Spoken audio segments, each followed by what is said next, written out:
Joel, thank you so much for being on our monthly Zoom call today for the month of May. We read your book, The Marvelous Pigness of Pigs, and we are so excited to have you here. We only have 40 minutes, so I hope you're okay with that. Yes, that's great. Awesome. Well, you have quite the bio. You obviously reside in Virginia, there in Polyface Farms. You're an author. You're considered the lunatic farmer. We all, probably watched your video on Angel Studios was just phenomenal. You've been featured in many other films and documentaries. You have quite the bio, but I would love for you just to introduce yourself and tell us what really drives your passion.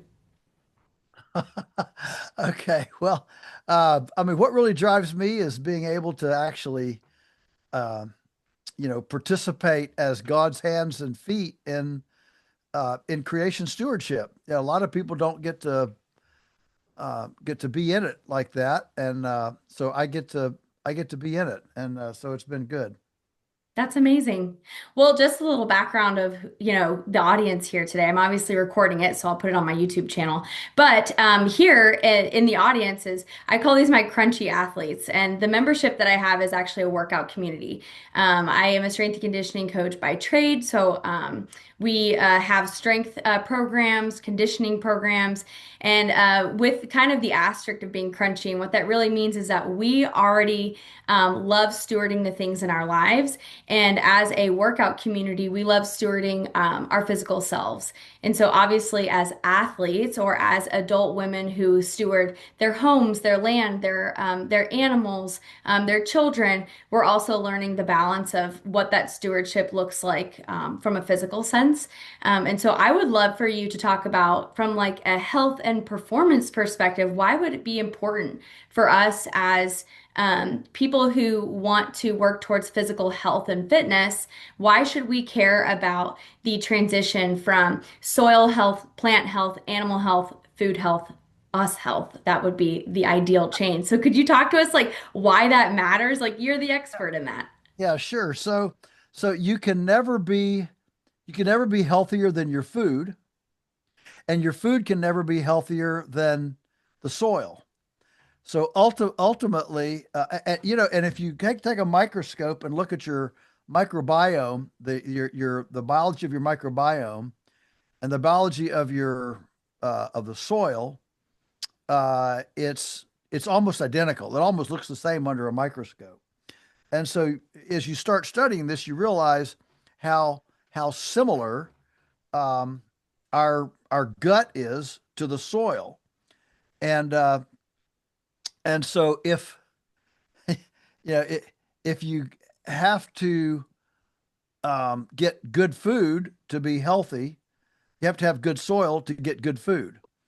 And so all those things go hand in hand. And of course, in American agriculture right now, we don't um, we don't put much emphasis on that. It's all about volume, bushels, pounds, volume, quality. It's not about quality. It's not about nutrient density. It's about uh, how many pounds did you eat, as opposed to actual nutrient density.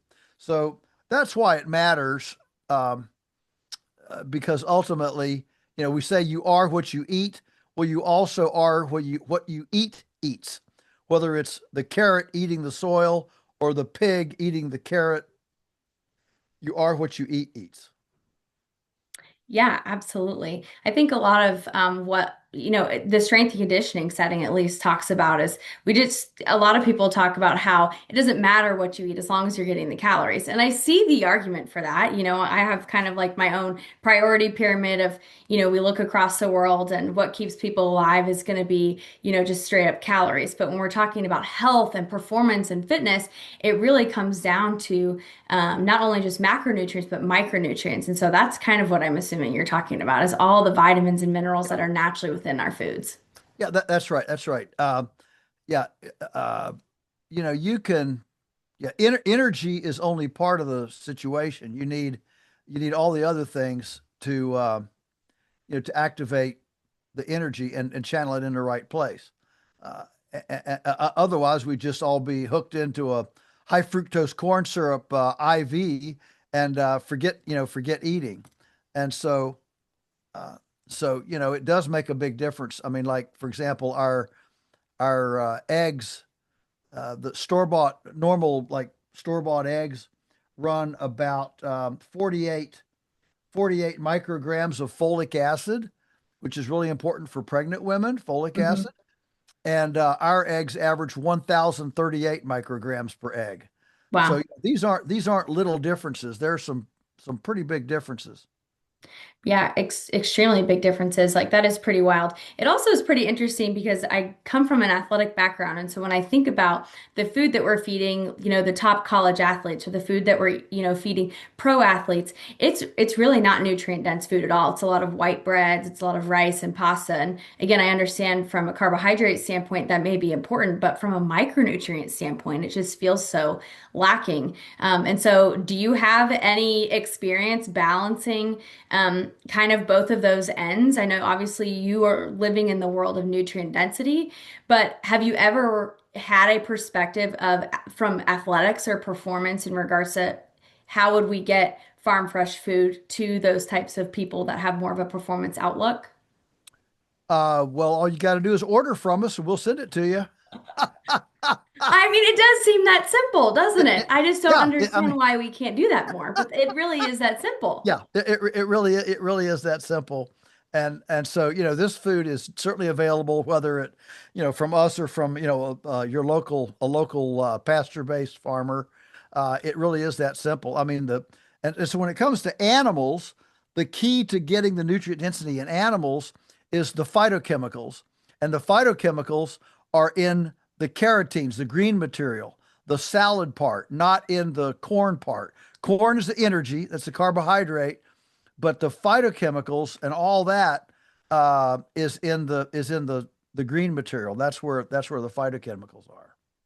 That is so interesting. I mean, you got into this, being a farmer, but my goodness, you're like a biologist, in the whole scheme of it all. I mean, you could add that onto your long list of things that you call yourself: Christian environmentalist, libertarian, capitalist, lunatic farmer, Lunatic. Yeah, that's right. all of the above. Okay, so we already have some questions coming in the chat, so I'm going to go ahead and just take a second and hop onto a couple of those. Amy says this book was written in 2016, obviously referencing The Marvelous Pigness of Pigs. How do you think our society has done in the past 9 years regarding food sourcing and respecting the carbon cycle? And what good things have started happening and any negatives? Well, I guess the main big, really positive thing that's happened in the last 9 years is the Maha movement. And Maha, and I'm not trying to be political here, but I will tell you that that that the kind of discussions that are happening at very high levels, um, people like me have been wanting these things to happen for a long, long time. And so to have these kind of discussions, whether we should have red dye 40 and whether we should be eating squeezable Velveeta cheese and Cheerios for breakfast, those are really powerful discussions to have. And the fact that we're starting to have them as a culture is I think, an extremely positive and hopeful sign. And so that's the main positive thing that's happened in the last 9 years. I guess if there's an offsetting negative thing, probably the negative thing is that we've moved to artificial intelligence as a decision maker, which means that and the people designing artificial intelligence are not they don't have compost piles. Yeah. They're pretty much chemical folks, and you've got Monsanto saying they're the repository of sustainable food. So, uh, so what we've got now is AI running that decision making process in which there can be no blame. I'm not now responsible for my decisions, and I think the overall climate that we're creating here, where where we don't take responsibility for our decisions because some other brain is doing it for me, Hmm. I think is exacerbating the kind of I don't know, the irresponsible health decisions that we're making. And so when I fall apart, well, AI made me do it. Something else made me do it. There's nobody to blame, and we certainly don't have to blame ourselves because we're just following the best advice of AI. And Mhm. so I think that in general, I think that's kind of a negative element that I'm seeing in that's the negative to the Sure. Maha movement, in my opinion. Well, I have a personal follow-on question to that. Obviously, you do to some extent label yourself as a libertarian, which means that you really value when somebody takes personal responsibility for their choices and their decisions. And so, a lot of questions that are coming up around the Maha movement are questions of like, well, I am responsible, kind of very libertarian perspective. I am responsible for the food that I bring into my home. Why should I care if, they take red 40 out of Skittles? I'm just not going to buy Skittles. Like, how do you balance that perspective of I'm just going to do my own thing and I'm going to be self-sustaining and make my own decisions while also caring about the lowest income families who may be buying Skittles or the average family who may be buying Skittles? And I mean low income families mainly because a lot of the boxed foods that are obviously being subsidized through food stamps and EBT and SNAP funds, those are obviously going to have the worst ingredients. So how do you balance having that libertarian perspective of, hey, be an informed consumer, you should be responsible for your actions and choices while balancing making these very large grand scale changes? Yeah, so that's to unpack that. It takes a little bit, but I'll just say this: I saw Lunchables the other day. Lunchables at $14 a pound. So how many Lunchables are being bought with SNAP money or WIC money? Yeah. And $14 a pound, you can buy almost 2 pounds of our grass finished, hormone free, vaccine free, GMO free ground beef for 14 bucks. So the truth is that Skittles and things like that, I mean, a Snickers bar is about 21 bucks a pound. Well, I mean, you can almost buy ribeye steak for 21 bucks a pound. And so I take a kind of a different approach on this that actually these supposedly, junk foods are actually pretty expensive. I mean, the cost of Coca-Cola um, is way up there. I mean, SNAP is now spending $10 billion a year subsidizing Coca-Cola, Mountain Dew, and Dr. Pepper for low-income people. And if that money were spent on whole apples, peaches, um, uh, you know, a whole broiler chicken, not boneless, skinless breast, Hmm. uh, whole chicken. You can eat very, very well on a very low budget. So when somebody says, your food's expensive, I don't know how I can afford it.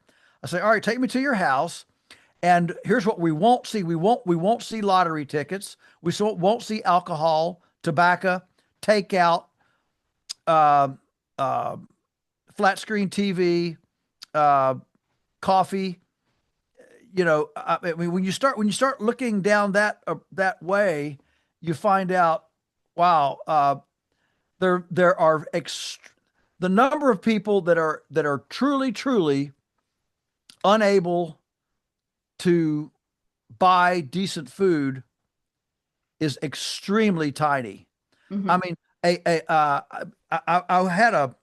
I'll just close with this. I was up at in New York doing a book tour when Folks This Ain't Normal came out, and I was at the green markets up there. They're the most expensive farmers market in the world. So I go up there. I tell my hostess, I say, "Could you take me to the most expensive potato in the green market in New York City?" Sure, sure. I know exactly the guy. So we go weaving through the crowd. We go over there, and here's this guy, and it's like almost like a work of art. He's got this credenza with about 30 different varieties of potatoes on it, like 5 down, 6 across, and, purple ones and red ones and green ones and blue ones and all this stuff. So I look, I found the most expensive one. It's a little fingerling Peruvian heirloom potato. And it's like a dollar, $1.69 a pound, which is really expensive for potatoes. But across the street was a supermarket with an entire aisle of Lay's potato chips for $2.59 a pound. So, don't tell me about expensive food when you've got potato chips in your house and Ritz crackers and Coca-Cola. In my experience, almost nobody is unable to buy decent food. I mean, a butternut squash is what, 69 cents a pound? Lunchables are 14 bucks a pound. Look, there's more nutrition in 4 bitefuls of a butternut squash than there is in a whole pound of Lunchables. So, it's a matter of value and perspective. Absolutely. Yeah, absolutely. We talk a lot about, you know, just learning new basic kitchen skills. If the education gap has created a situation where women are typically back at work and they're not, investing in, these traditional skills that they can pass on to their kids, and that's like the first place to start. Learn how to roast a butternut squash versus just pull out something that's packaged. And, other than, legislation that can change and education that can change on a large scale about what kinds of foods are actually healthy for us, then learning those skills can be obviously just Yes, I couldn't agree with you more. And what's really important, Kelsey, is that it's never been easier to cook from scratch.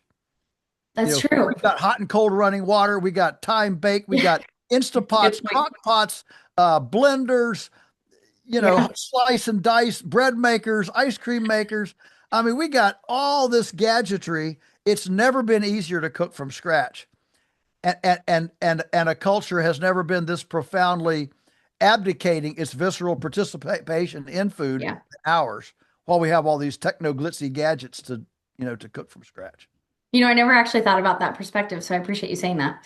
I have another question for you from the chat here from Melissa says, when shopping from your local farm, what are some of the most important questions to ask the farmers or things to look for? Okay, so yeah, a couple things. One is, how much variety does the farm produce? Does it have animals and produce or just animals? Look at some of the diversity there, the variety. Ask them to show you their compost. I want to see compost, a compost pile. They should have a compost pile. Um, is it is it pretty? I mean, does it just have aesthetic? Does it look like somebody's in charge? That somebody's taking an interest in it. Obviously, if they let you, you can put a shovel in the ground and see if there's an earthworm. See what if you can find an earthworm. But a lot of it um, is just the vibe. Trust your intuition. Trust your vibe. Do they seem trustworthy when they talk to you? Do they seem evasive, or do they seem like they're wanting to be transparent, and they're happy that you're there. They're happy that you're asking questions, happy to have you. Those are sometimes it's attitude as much as other things that helps to determine what's up and what's down. Yeah, I remember highlighting a quote in your book. It's saying like you should be looking for farms that have variety, like perennials and different animals. And are they rotating? Are they moving? Are they obviously living in the likeness of how they were created? And so I think that's just a beautiful depiction of that. Another question is, what's the biggest advice you can give to families looking to start the homestead or farming journey, and or buying new land? So, okay, so That's those, heavy. yeah, those are kind of two different things. Okay. The first thing I'll say about buying land is, or acquiring a place, is no place is perfect. There's no place perfect. And the beautiful thing about land is that you can make imperfect land more perfect. with compost, time, and tender loving care. So it's better to go ahead and if that's what you feel like you should do, go ahead and do it, and let the pieces fall in as they will, and rather than sitting around and waiting and losing a couple of years waiting for the perfect place to come, because the perfect place is not going to come. That's number one. And so the second thing is, let's say, once you're there, the temptation is to build all of our fantasies and castles in the air, and we get there, and it's harder than we thought. There are problems we didn't anticipate, and the drought comes, and the flood comes, and the wind comes, and the blizzard comes. And so my encouragement for folks is, you've got to get to a place where you embrace, anticipate, and enjoy the process.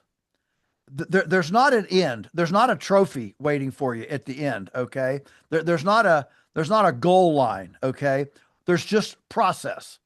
And so there's going to be windy days and flood days and drought days and hot days and cold days. And so you just have to stay with the process, enjoy the process, and realize that if you stay with the process each day, don't look too far out in advance, or you'll get discouraged, or you'll burn out on the way getting there. But stay with the process, and the end will take care of itself. I think a lot of moms in the group can probably really relate to that in regards to, their instincts on motherhood. It's all about Yes. just getting back to God's design, and there's no end goal. And it's all about having a good instinct and the Holy Spirit to guide you day by day, regardless of the, triumphs and turmoil that you may experience on the way. But I got another big question for you, so hope it's okay. But you make a powerful case that Christians should be leading in creation care.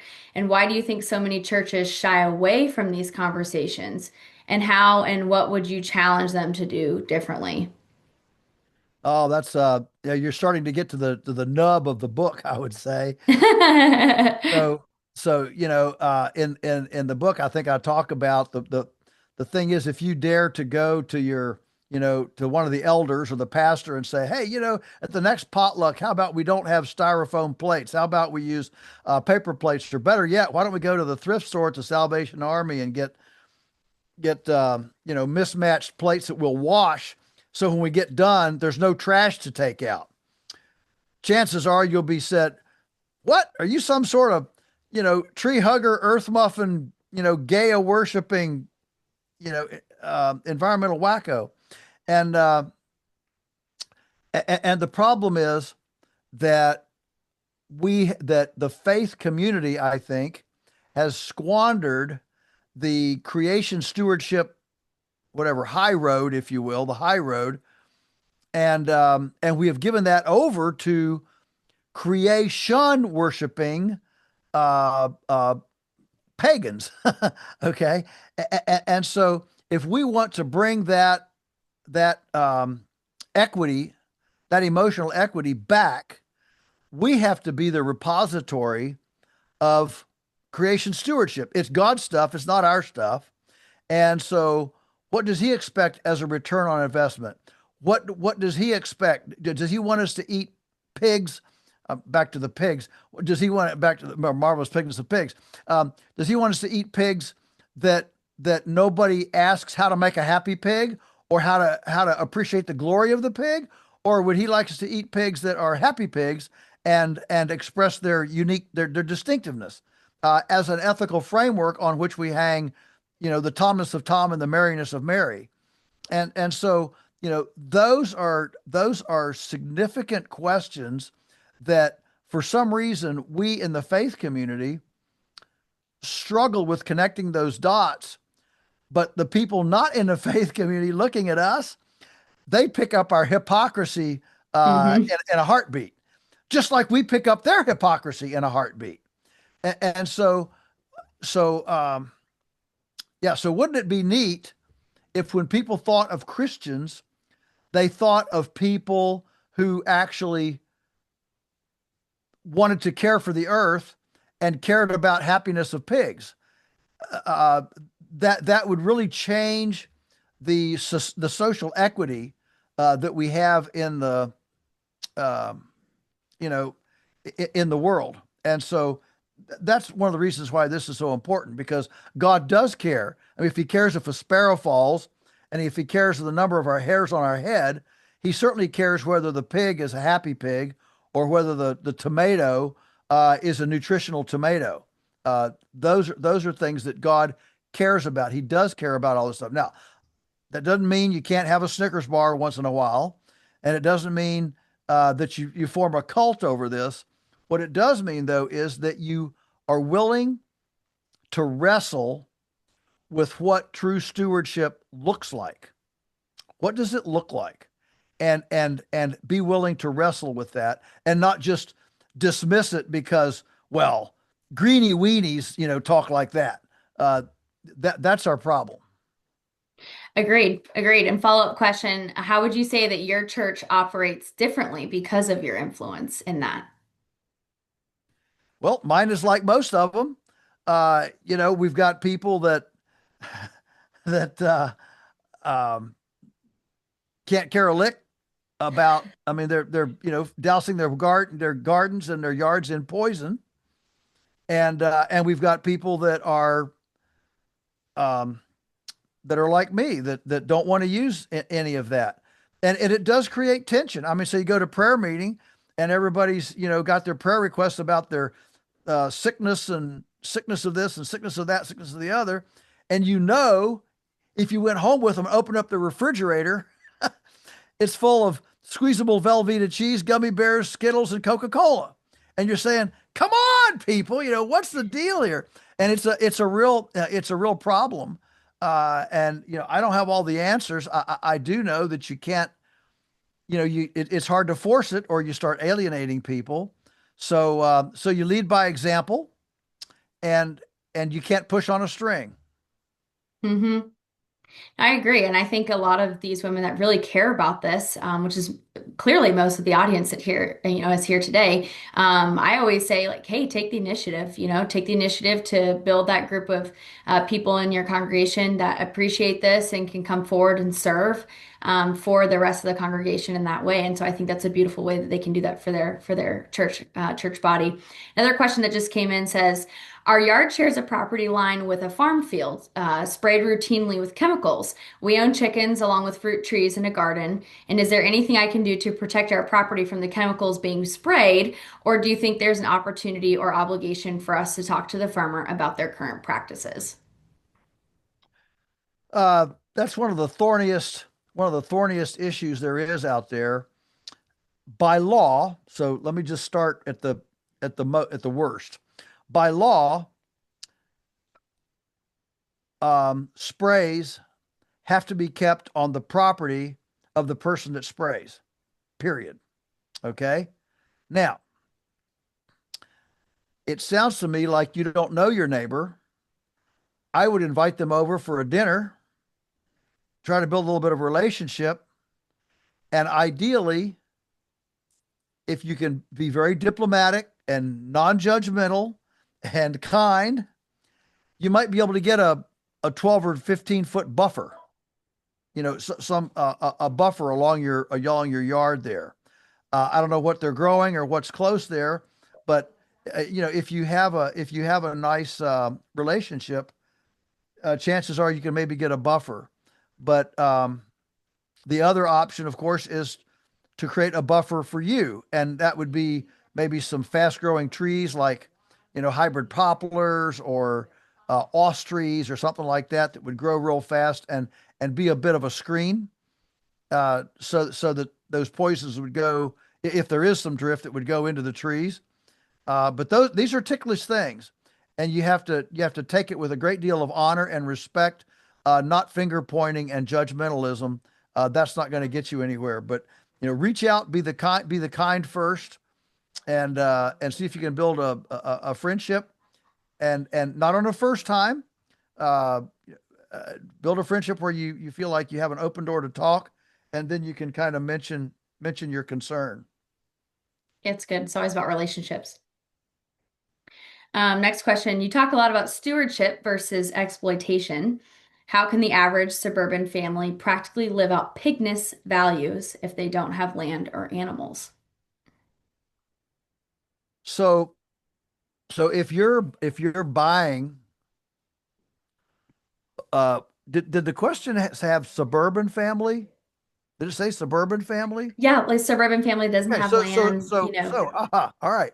Um, you've opened your door up a little bit. So the suburban family, as opposed to an urban family, chances are you have a little bigger yard, suburban. hmm And so you can have a garden, you could have some backyard chickens, you could have a rabbit, you could have an herb, a hanging herb garden on the porch, maybe a beehive.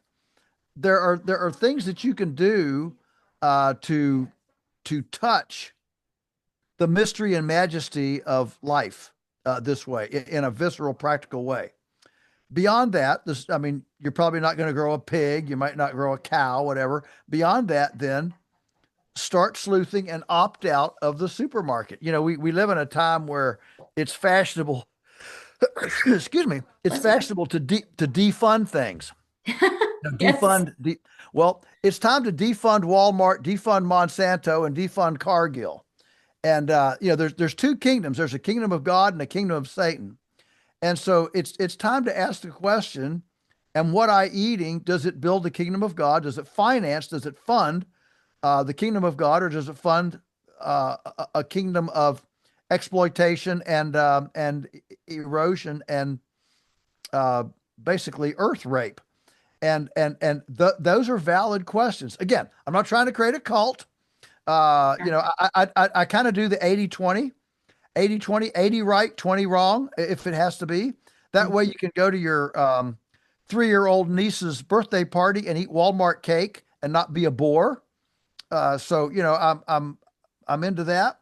But we certainly ship nationwide. I see, farmmatch.com. There are numerous platforms that hook you up uh, with direct farms, but do all you can to to exit the system, exit the industrial system. That includes Sam's Club, Costco, and Walmart, and buy directly from farmers.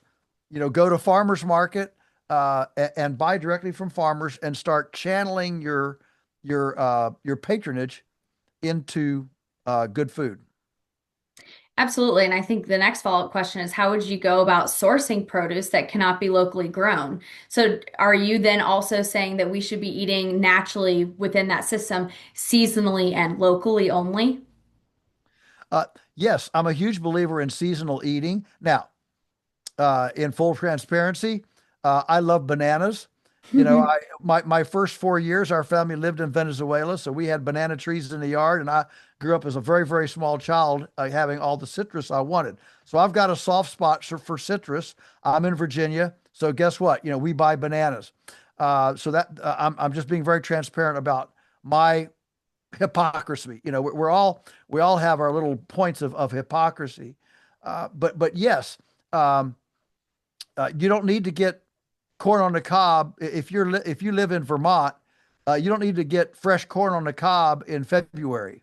The corn that you eat in February should have been bought by the bushel back in August, and you froze it or you canned it or something, and now you're eating it in February from last year's harvest. Think about how people ate 500 years ago. They didn't have the supermarket could go to with everything bugged in jet fuel and diesel fuel to get it to you.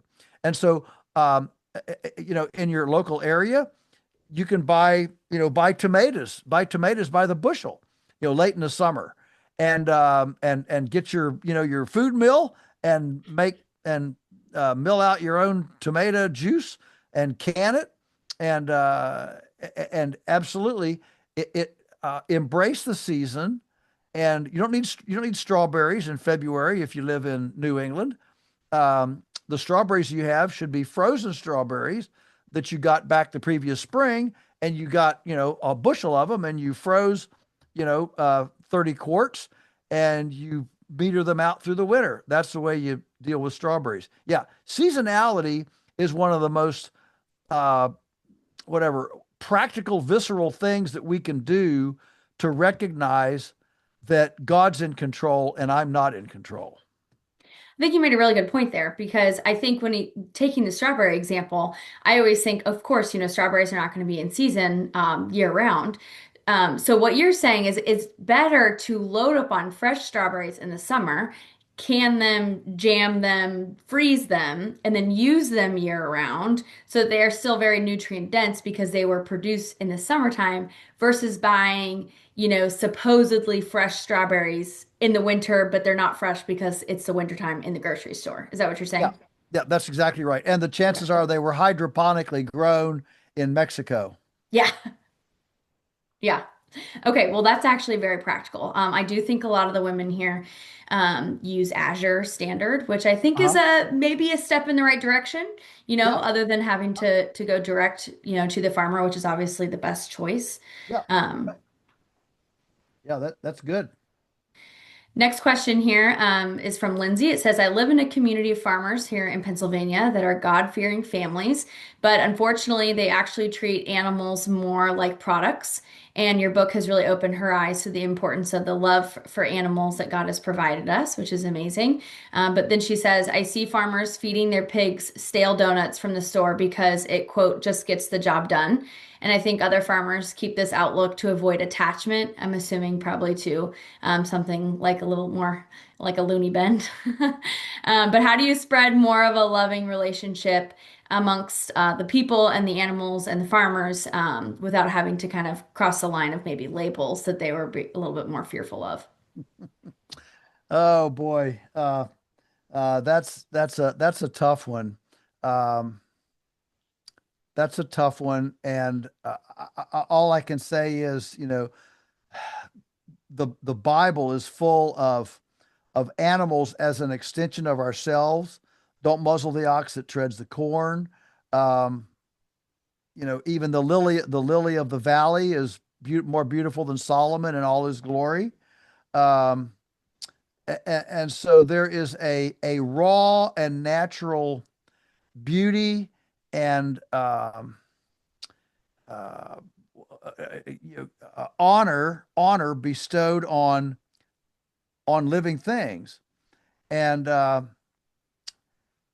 so this is a this is a tough one. It's not that nobody will ever lose their temper or get whatever frustrated with a recalcitrant cow. But remember, those animals are they're reacting to you just like an animal should or is. They're not people. They're not they can't think through things like you and I. I mean, Temple Grandin talks about this a lot. And so at the end of the day, if the animal is not doing what you want it to do, chances are it's your problem. And as far as feeding, pigs stale donuts, that's a yeah, that's a no-no. If it's Awful. not if it's not good for you, it's probably not good for them. Absolutely. Well, Joel, we have less than a minute. I don't want to get cut off, but I just can't thank you enough for taking your time. I know you're a busy guy. You got all the things going on, but we just wish you the best of luck. You're a fighter for all the things that are good, and wonderful and beautiful. So we just appreciate your time today. Thank you so much. Yes, have a wonderful Been night. great to be with you. Thank you. Bye bye.